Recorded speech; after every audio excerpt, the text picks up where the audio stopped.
I got the email that it was like approved NBA credential, I started bawling my eyes out. People think it's very different, like being on TV versus competing, but there's a lot of thinking on your feet quickly. Journalism will survive in some form or another, and it needs people to be dedicated to it, and I'm there for that. If I had to say something to, me 3 years ago, 4 years ago, before I started this whole journey, it would be just to take the risks. My favorite quote that I always say all the time is, the answer is always no unless you try.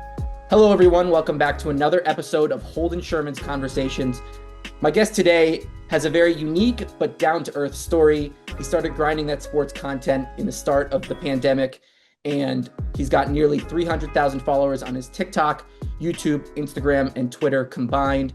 He also hosts the Stay Hot podcast alongside Matthew Sponauer and Theo Ash, and he's also a musician and an engineer.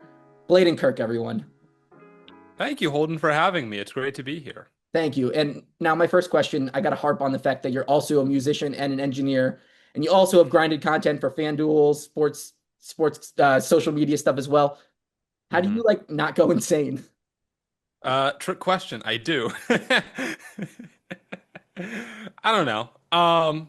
I think part of it is just being able to separate when you're focused on some things versus other things, and like I'll have band practice and I'll have recording the podcast, and I just block my time, and when it's podcast time, and I know, okay, I'm prepping for the podcast today, and then if I have band practice, then I know that maybe I should make sure I know all my parts before I start prepping for the podcast. And so I don't know, it just kind of all works out in a way. And also it's like if you've been doing like a lot of the music that I play, I've been playing it long enough that it's sort of second nature. And so I don't always need to do my own personal practices. The key now is like taking time to like write music, which is honestly difficult. And that's where I really lose my sleep, is when I'm like, oh, I've got a song idea and it's like 2 a.m. So you mean you literally lose your sleep? Is that like kind of your form of sacrifice, you'd say? Oh, absolutely. Yeah. I mean, I like to eat, and I like to and I like to work on different things. So the one thing that I do lose is sleep.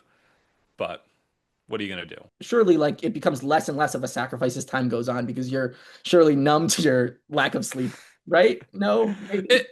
In a way, I mean, it's very easy for me. Like, I mean, this literally happened last night where I was working on my website and my girlfriend went to bed, and she's like, all right, come to bed soon. And that was at like 10:30. And then I come to bed at like 2:30. Just because I'm like, well, I should go to bed. I know that I should go to bed. I am tired, but also I'm working on this now. I'm in the zone. I've got ideas flowing, and if I leave, the ideas are probably going to leave too. So I would rather just stay up at that point, even though it's like it's bad for me. I know it's bad for me. Like I know I'm going to feel terrible in the morning, but it's fine. You sound like a perfectionist. Is that a fair way to put it? Yeah, I'm a perfectionist. I have trust issues, and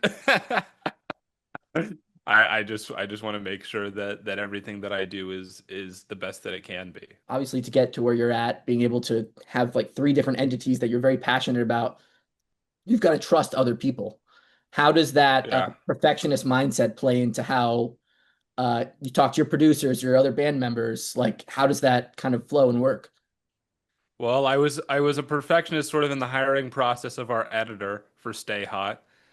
There were very specific things that I was looking for, and I wasn't like grilling people in interviews necessarily. It was just like we probably got 50 or 60 applications. We only picked out four to interview, and one of them we didn't even pick out. It was like Blue Wire had a guy that they thought we might like, and so we interviewed him because they wanted us to. And then the other three was one guy that I picked, and I think two guys that Matt picked. So it was just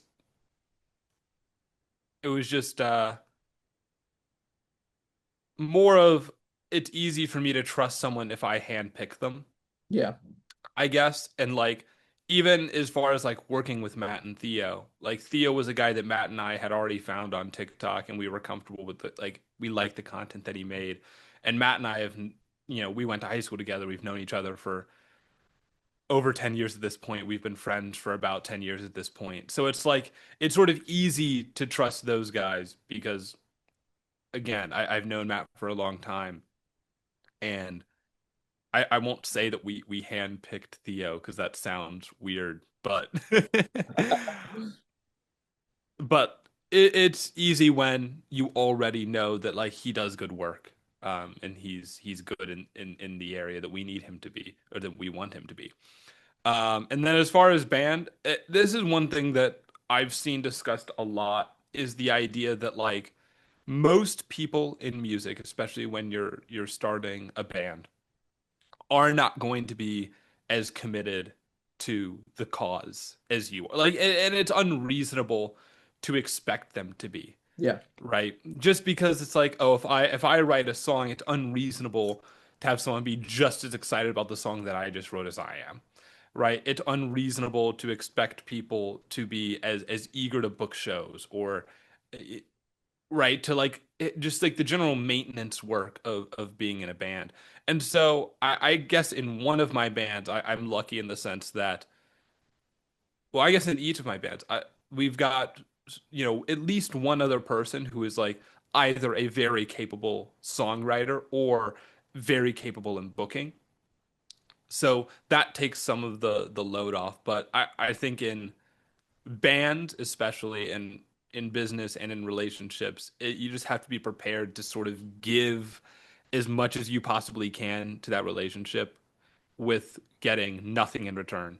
Like that's just what you have to be prepared to do. And if you're not willing to do that, then I just don't know if it's like worth it, because then even if no one else is putting in the work, the only way, like someone has to be putting in a lot of work for it to work, if that makes sense. Yeah, but like at what point does, well, I don't like the song, or Theo doesn't like this topic idea, or Matt doesn't like Yeah. the intro? At what point does that not matter when you're working in a group, Oh, creating that absolutely. media? Like Yes. it's a certain point, like, I'm starting this podcast and, I've Yeah. been doing this for 5 months now. Like at a certain point, it doesn't matter if I don't love something, if it has to be done. Like at what point in your careers, and I mean plural, like all of them, Yeah. like do these things like just not matter and just has to get done? Yeah, I mean, like if Matt and like I'm to the point with like Stay Hot, like any like I trust those guys with ideas fully, Yeah. right? Like we have meetings, somewhat infrequently because we just text about it, but like we have meetings where it's like, well, how can we kind of elevate the podcast? What are things we can do to even be more profitable? And like those are conversations where I mean, I think it fully needs to be like an open forum, right? Like any idea is a good idea, and we need to just that's where like I'm willing to like trust like fully. Um, but then there's like certain tasks where I'm like, well, I would just rather do it. Yeah. Um, like up until we got our editor, like I was doing the editing just because I'm like, again, I'll sacrifice sleep if that's the thing that I lose, and then I can kind of have my own like dominion over it. Not that like I don't think Matt or Theo wouldn't, not that I don't think either of those guys would do a good job, but it's just like if I have any suspicion that they don't want to do it, Yeah. which like it's grueling work, especially during the season when it's like, oh, we record after Sunday Night Football and it's 1 a.m. and now it's time to edit the podcast. Like no one wants to do that. But I'm like, well, so I guess I'll do it. Like that's that's something I'm like fine doing if absolutely necessary. And that's kind of the same thing for like band practice where it's like I host practice for most of my bands in this room. Um I like that. It's and not only a studio because I seems like uh, the background you do for Stay Hot. Yeah, I mean we've got the drums here, which is just Yeah. like a jazz kit. We've got and it's like people will donate certain aspects to the cause. Like none of the cymbals are mine. I didn't buy cymbals because cymbals are ridiculously expensive. What are symbols? But the brass parts Oh, of the okay. kit. Got it. Yeah. Yeah, just making sure. Those Yeah, they're like four, five, $600 a pop for one cymbal. It's ridiculous because they're solid brass. Um, the rest of the kit is pretty cheap, but it's just like, yeah. So I have a couple drummers, and they're like, oh yeah, you can have these pieces that I don't use anymore because drummers are insane and they buy lots of cymbals. Um, but yeah, I think in it's just it's more in certain tasks, but I think in general, like ideation, I'm more open, if that makes sense. What do you think though? Um, like I feel like that just shows that you're passionate though. Like at a certain point, like the sacrifices and stuff like that aren't really sacrifices. It's just there's only 24 hours in a day. And if you're passionate about something and you want to do it, it just has to get done. And it's Yeah. not like we're It adding just has to get done. hours to the day.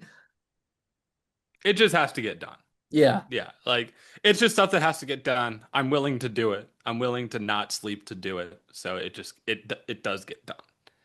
Something I So, think that is like really cool about you and your career is how like you distinctly have like three things that you're very passionate about. And I kind of mhm. feel um like my understanding of media that was made in like the 90s and 80s, it was usually people were more in like one lane. I think we can credit Bill Simmons a lot to that, just how you can, tie sports into food or to comedy or whatever. What do you Yeah. think like your swirl of passions kind of says not just about you, but also like the media climate that we're in. Um, that's interesting. I don't really think about it as like a swirl of passions as much as it is like I don't know, like with tech, I know I'm weird in that sense because most people that I've talked to and most people that like even people within my own family, friends that I've had in high school, friends that I have had in college, a lot of people either don't know what they want to do in life, right? Or they do something because it's like it's they think it's what they're supposed to do, Yeah. right? It's what their parents want or it's what they've been told. Like, but very few people I've met that truly knew what they wanted to do, like went to college with the plan of like this is what I'm going to do and then it happened, right? It's just it's incredibly rare. There's lawyers, but like even a lot of those people end up switching up and because it's hard and a lot of times they don't know if they actually love it. But like I have loved like technology and computers since I was like in middle school. Like and so like I got to freshman year of high school, sophomore year of high school, and I was like, okay, what can I do that would like kind of be around this? And there's like computer engineering, software engineering, computer science, um, electrical engineer. Like there's various veins of like fully hardware, fully software, and then everywhere in between.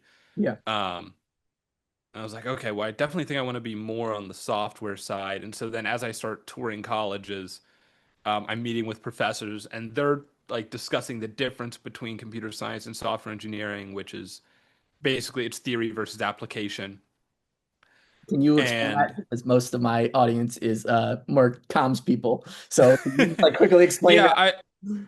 I mean, the difference that I would use to explain would just be like it's like math is theory, Okay. right? So like the backbone of math is a lot of theory. Um, but the application of math is like various like physics, biology, chemistry fields, right? Which are also sort of theory in their own. And then you have like the application of like physics and the application of biology and the application of chemistry, right? And there's like jobs where like you're not so much a scientist of those fields as you are like an application or an engineer of those fields. Software engineering is the application of computer science, is the way that I've had it explained to me in the way that I think it makes the most sense. Um, and so for me, I wanted more application, but then as I was getting into my studies, I realized that I also wanted a little bit of theory, and so I added a math minor. because it got a lot of that same like algorithm um and like graphing theory that you lose with a computer science degree. And I think I got even a little bit more because I took like a voting theory class, which was really interesting. Okay. Just like the math behind how elections work in various different election formats. So that was a really interesting course that I probably wouldn't have gotten to take it if I had just gone like pure computer science, no minor. So I really like the way I structured out my education. What do you think like, as someone who is studying journalism, does communications Yes. through and through? I have a finance minor, but I'm not doing the best at Yeah. that right now. Um, how are how are the other things you do actually related to the sports media you make? Because at least from my perspective, and I know a lot of other people, engineering is STEM. How does STEM help me with communications? Like how do they actually relate? There's got to be some way, right? I would think it in some way. I'm not a professor, so Uh, but I would say like or at least for you, at least for like how yeah, your life. I definitely think that when one thing that I've always had to learn how to do, um, and what I've been told is that you're not really good at something, you're not really an expert at something until you can explain it to other people. Um, and so like that's why like in my intro to theory course, where it was just like it was basically an intro to proofs, where you would be presented like with a concept and you had to prove that it was true, Yeah. right? Um, I would give you an example, but off the top of my head, I cannot like give you an example of a proof for Okay. some reason. Yeah. Okay. Um, and the way we would structure class was they would give us homework assignments, but he wouldn't like collect homework. He would have us come up to the board and present our proofs to the class. And I always thought that was like it at first I thought that was just like crazy. I'm just like, I don't know this that well. But that was the point. Yeah. Was like you need to be able to be comfortable, even if you're not trying to be a professor, even if you're not trying to be in presentation, if you're going to go work for somebody, if you're going to go in any world, forum, right? Communicate, whether it's communications or not, you need to be able to communicate your ideas. You need to be able to communicate your line of thinking. And I think that's something that, you know, at least my math minor, I think taught me more than anything else is just, and honestly, I think that made me more of a perfectionist because I'm now like more conscious of like, oh, is this actually something worth saying? Yeah. Right? Or am I just talking just to talk? You know? Yeah. At what point do you feel um like you started to be like more comfortable? I was watching one of your guys' pods a couple weeks ago, and you guys were doing an NFC East preview, and you said that I think you said like the Commanders and the Cowboys were the two teams in the NFC East who didn't make the playoffs. And you're like, excuse me, I said that I meant the Giants or whatever, like something like that. Yeah, And I think Theo said that. I know what you're talking about. no, but what I mean is like there was a mistake and then like the ball just kept rolling. At what point, like, are you at a point of, I don't want to say perfection, but uh understanding, comfortability, mastery, where you're like, okay, it's okay to make a mistake and I can kind of move on? Because a lot of young media personalities, they kind of have struggles with that. Whether it's like a Yeah. podcaster on a live shot, make one factual mistake or make one, stutter, slip up, the rest of their live shots derailed. At what point for you did you get to that point where you were so comfortable where make a mistake, just move on? Yeah, I mean, I think it just comes with time to some extent. We've been doing Stay Hot for 4 years, so it's really easy at this point for us to just kind of cruise through conversations, Yeah. especially just because I think we're so used to talking to each other. We sort of like know it's like I know that, Theo didn't mean to say the Commanders missed the playoffs. And I think he also knows that like the fans know that he didn't mean It's this. just Like, called being a human and it, making a mistake. yeah, it's just like, and it's not even. I don't even consider it as a mistake as much as it is like we're trying to again like talk through ideas in a very succinct manner. I think that was the problem with like the biggest difference between Stay Hot April of 2021 versus June of 2025 is the succinctness of which we get through our ideas, right? We're not like slowly, you know, trudging through our thoughts. I think our thoughts are just more streamlined now, and that I think comes with the occasional like misstep in what we say, and even sometimes I'm horrible with just like remembering names. Like for the life of me, we'll be talking about the most like I think it was Kyle Hamilton. I'm like the best, most popular safety in the NFL right now. Can't think of his name for the life of me. Yeah. It's like if I don't have the depth chart right in front of me, I it just escapes, gone. So it just happened. And that's where I think certain things you just know it's like, well, this is gonna happen. It's okay.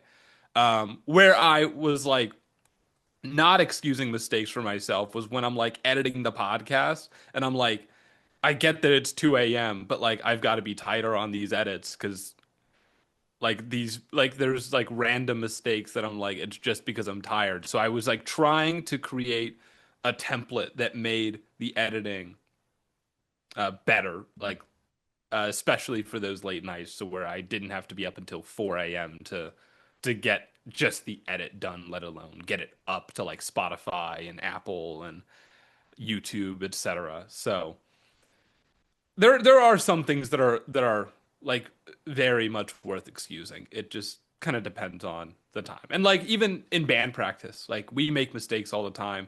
Like Jonathan's the other guitar player in my band, The Stranger said, and we'll make like we'll hit like a sour note during a solo and we'll just like glance over at the other person because we're like it's practice. Like ultimately we trust each other to be tight come actual showtime. But like yeah, during practice we'll like make stupid mistakes and stuff just because we're just kind of playing around a little bit. How did you Sometimes we're messing with our tone, but yeah.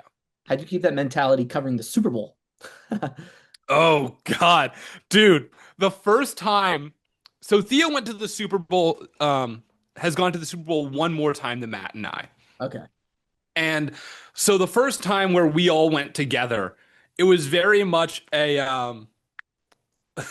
we described it kind of like a senior like shadowing a freshman around campus or like just like I don't know, just kind of very much like a vet and freshman or vet and like rookie mentality where it's like Theo knew exactly what to do, like in terms of like going up to players and interviewing them.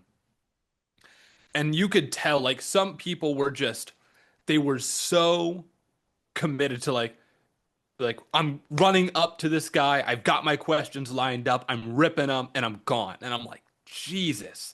Like people are machines out here and they're ruthless and and some of them just have the dumbest questions ever. But like then you realize it's like, okay, they're part of like a company and they have been tasked. They probably have like they might have a quota of some sort. It's like you have to get this many interviews. We need the content. Like Yeah. I don't care what, like ask anything, right? And maybe they have certain questions that they have to ask too. So it's like I eventually started excusing some of that stuff and then it really wasn't until the second time we went this past Super Bowl where it really started to lock in for me. It was like, okay, I need to have all of these questions like preloaded, right? I need to know who I'm talking to. I need to know what I'm going to say.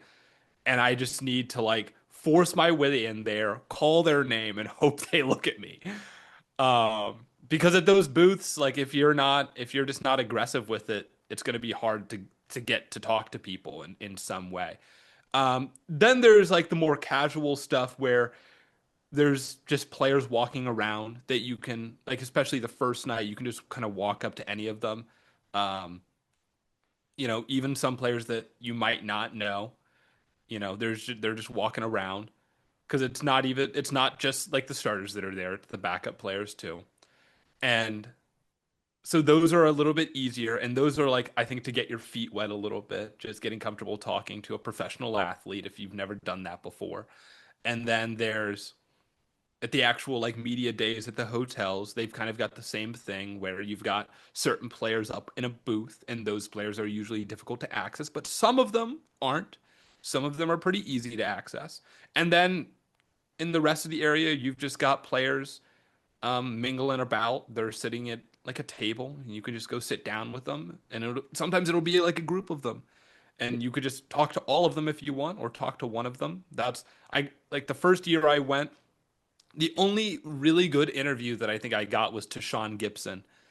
And I got to kind of talk to him about like defensive philosophy and what he think makes a good defense. But then this year I got to talk to a ton of different players, Devonta Smith, Darius Slay, which apparently I didn't know this, and I'm glad I didn't make this mistake. He does not like to be called Darius. If you call him Darius at the podium, he will ask you to leave. Oh my God. Kind of He pressure to not say yeah, whose name on broadcast is Darius.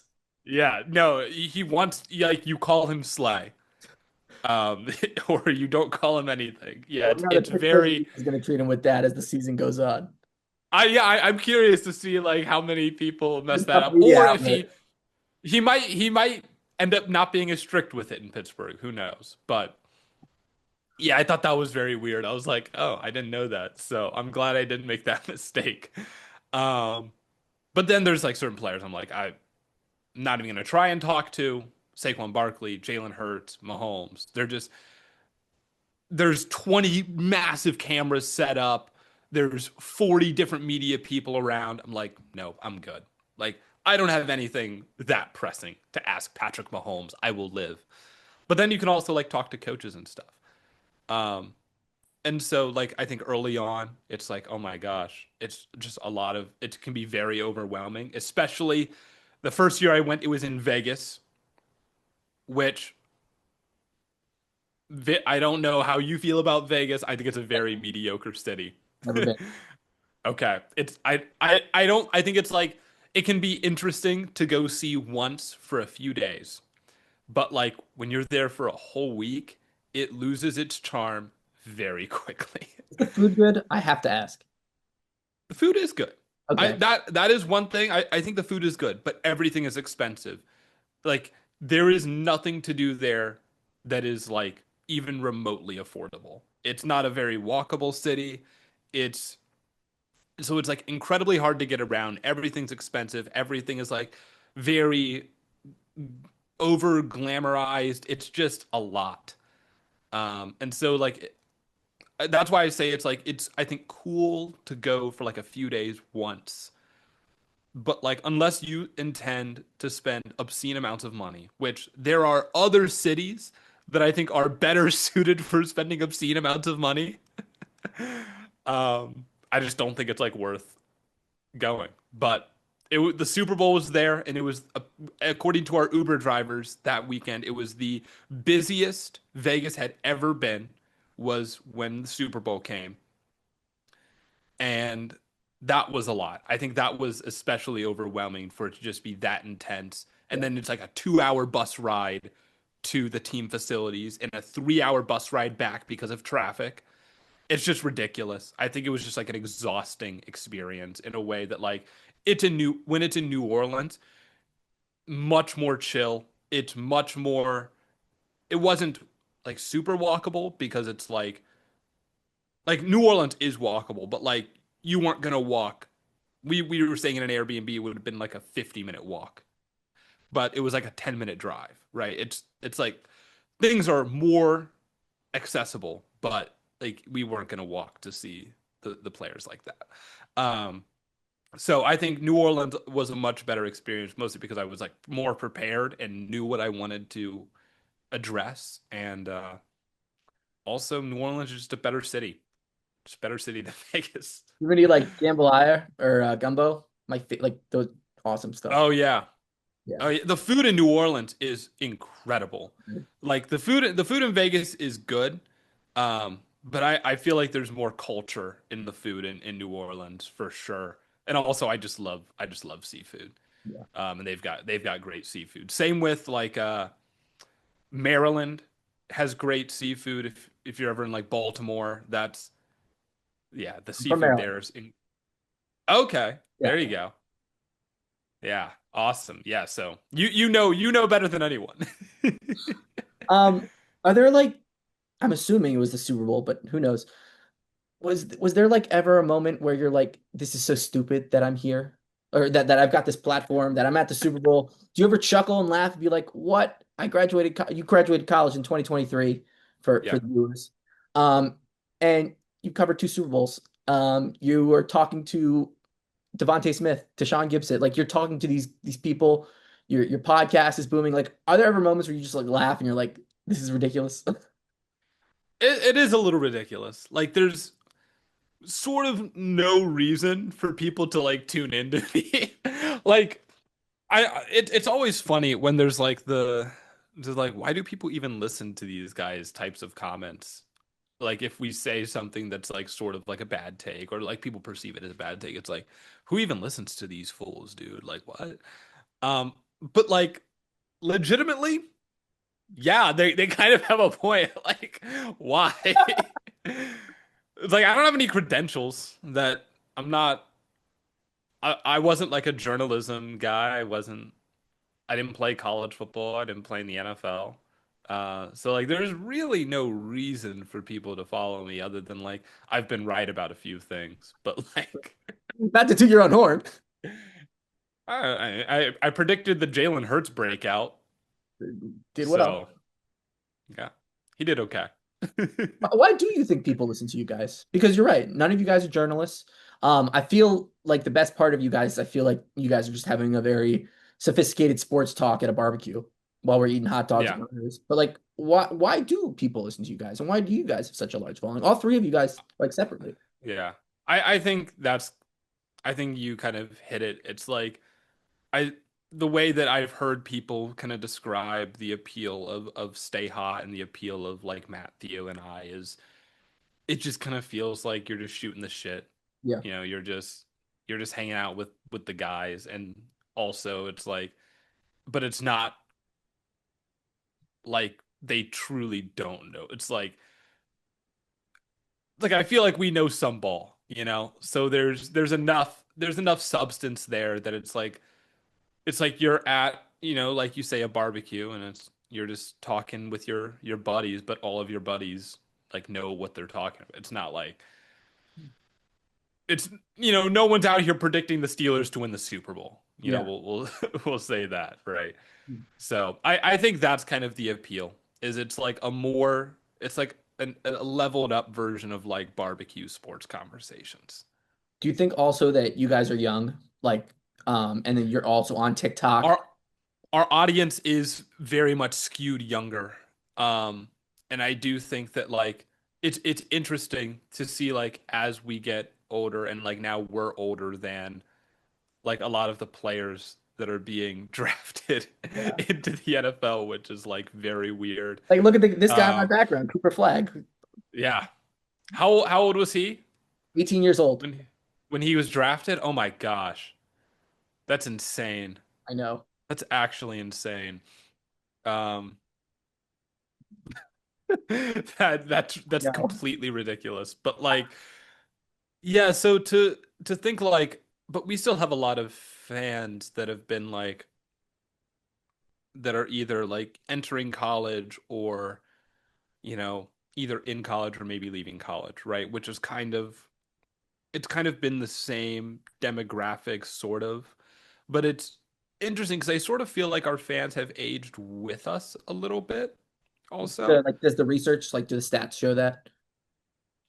No, I just that's purely anecdotal Okay. where it's like I feel like I see a lot of the same like comments. Okay. You know, I Yeah. see a lot of the same people in comments sections. I see a lot of the same tweets. That would actually be interesting to kind of look at the data behind that and see if like the YouTube analytics, how the age has skewed over time, if at all. My guess is maybe not. We might just be geared for a slightly younger audience, which is fine. Like I would honestly prefer that. Um, How come? I don't know. It's weird because I definitely my family has always described me as being 90 years old. Um, but I don't know. I just think that I think that it's good to, we have discussions all the time about what exactly we want our ads to be because we get pitched ads and we've had, some people even, mention like our programmatic ads, which are for people who may not know, ads that you do not put, that you are not reading on your show, but rather like there's a marker and at that marker an ad will play that is created by a company.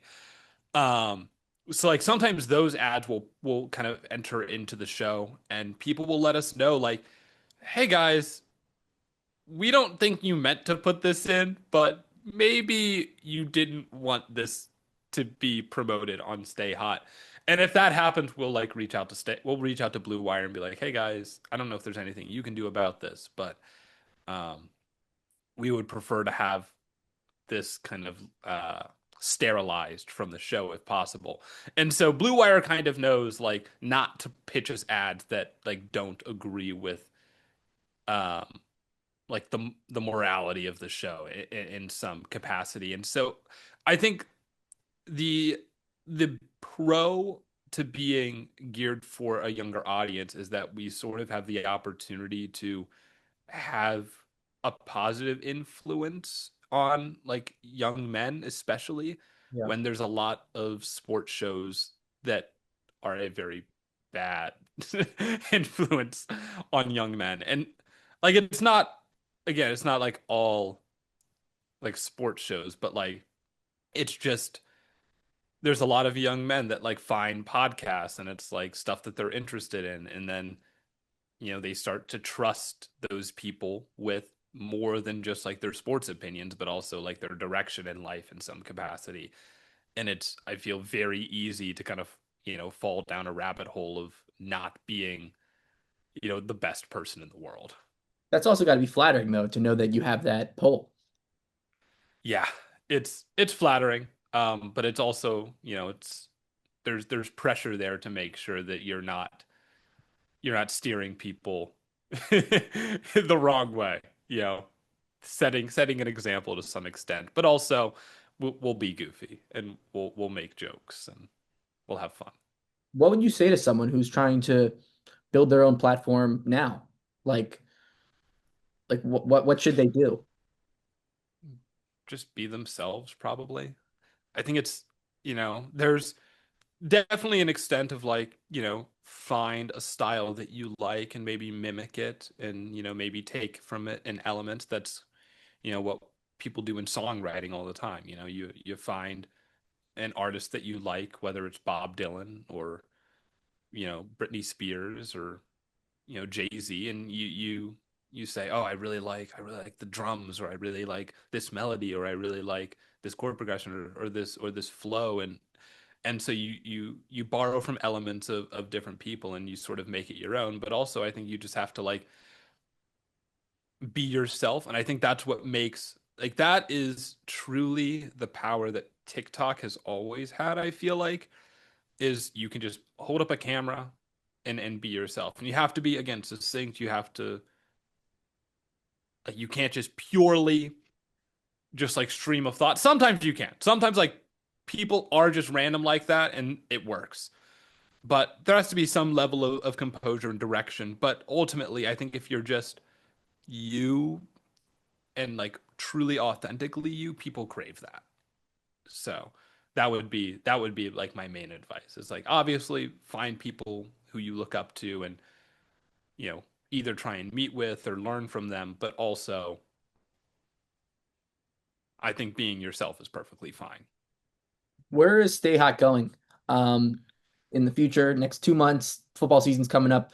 Where's it going in Yeah. 12 months? Like, what is the kind of trajectory of it?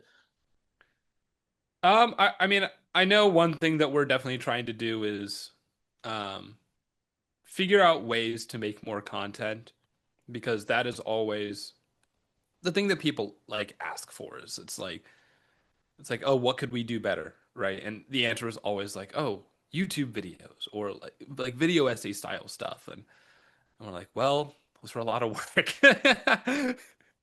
So it's trying to find like the best optimization of, workload for like maximizing content as well, because we know that's what people want, but we don't want to commit to something that we can't deliver. And so that's kind of what we're trying to do right now, is just figure out the avenue for making more content. And we've been trying to talk to some other guys, like the guys at Nerd Sesh or State of the League, and seeing kind of what they do and how they're able to kind of balance that stuff. Um, because again, like we have our own thing, but we're trying to learn from other people that do the same thing, and in some ways do things better than us, right? So that's kind of our goal right now, is just to make more content. I think this NFL season, I know we've got a few partnerships in the works, but I won't say anything just in case they fall through. Um, but yeah, I would say, the main thing to look for from Stay Hot this fall is just more of it. Last question for you. This is my favorite question. Yeah. Yes, and I always try to end with this one. When you were starting your sports media career, what is something that you wish you could tell yourself that you know now? Ooh. I see why that's your favorite question. Um, I know that when I was first starting out, it was very much the Gary V approach. I used to make like 6 videos a day. Like it was just absurd. It was just like literally anything that came to mind. I'm replying to comments, like Madden clips, but like it was like so much content every single day. And then I go back now and I look at some of those videos, and like obviously a lot of that helped build the platform that I have, but a lot of it was bad, like really bad content. And so like I think there's a medium of like I might be too much. I might be making not enough content today. Like that, and that's like again the where we're trying to get with Stay Hot, is just like trying to get to a point where we're making more stuff for people, but also I want the stuff to be good. Like I like especially now, like I've got all the equipment to make good stuff. I don't want to make stuff where I'm looking back in 3, 4, 5 years and being like, yeah, that was rough. I shouldn't have made that. Um, and so that's the thing where I'm like, if I like one of the guys that I always looked up to, mainly for like the combination of production, quality, and just what he had to say, was John Boyce. Like that was my main like sports guy. I was like, this guy knows ball.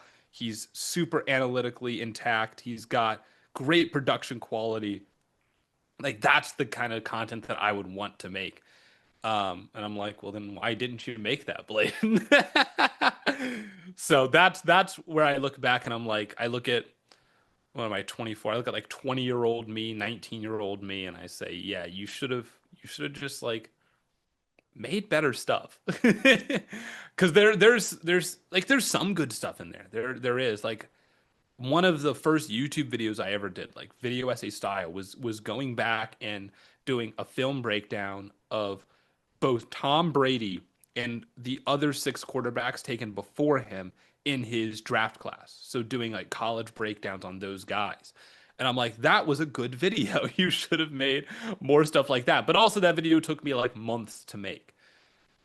Right. And so I think there is a balance of like not everything can take months to make. Um, you need some stuff that's, kind of just off the dome, stream of thought.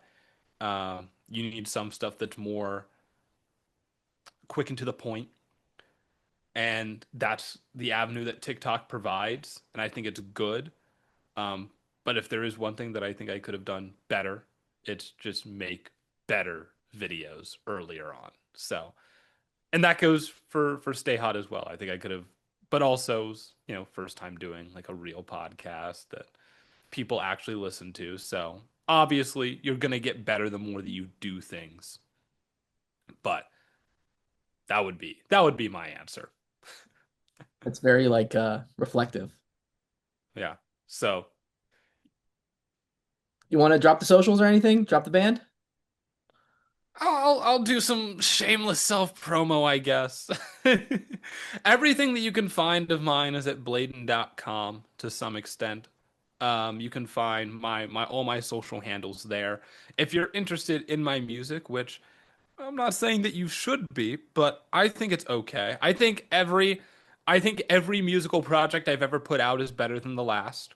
That Like in sequence, like without fail. My solo album, Hollow Body, came out in 2022. That's just under Blaiden Kirk. I then made a single with a buddy of mine called The Singularity in 2024. And that was it's like a 9-minute poem with like a guitar solo at the end.